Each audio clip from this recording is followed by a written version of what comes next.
Hi friends, இன்றைக்கி நம்ம சூடாக இந்த மழை சீசனுக்கு ஏற்ற மாதிரி பஜ்ஜி எப்படி செய்கிறன்றதை பார்க்கலாம் வாங்க.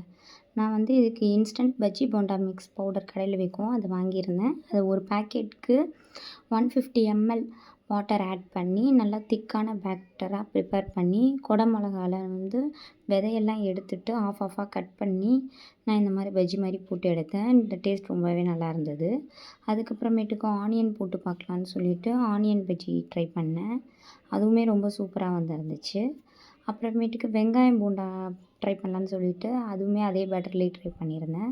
அது வந்து நம்ம வந்து வெங்காயம் வந்து நீல வாக்கில் கட் பண்ணிக்கணும். நீல வாக்கில் கட் பண்ணிவிட்டு அதை அப்படியே நம்ம மிக்ஸில் போட்டு நம்ம நல்லா மிக்ஸ் பண்ணிவிட்டு போண்டா மாதிரி எடுத்து போட்டோம்னா ஆனியன் போண்டாவும் ரொம்ப சூப்பராக வந்துடும்.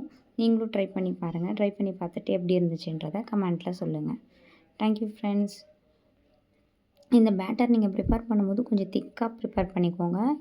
இல்லைன்னா வந்து நம்ம ஆனியன் இந்த பஜ்ஜி மிளகாலாம் வந்து பேட்டரில் சரியாக மிக்ஸ் ஆகாது. திக்காக ப்ரிப்பேர் பண்ணியிருந்தீங்கன்னா ஈஸியாக ஒட்டிக்கும். பஜ்ஜி ரொம்ப கிறிஸ்பியாக நல்லா வரும். நீங்களும் ட்ரை பண்ணி பாருங்கள்.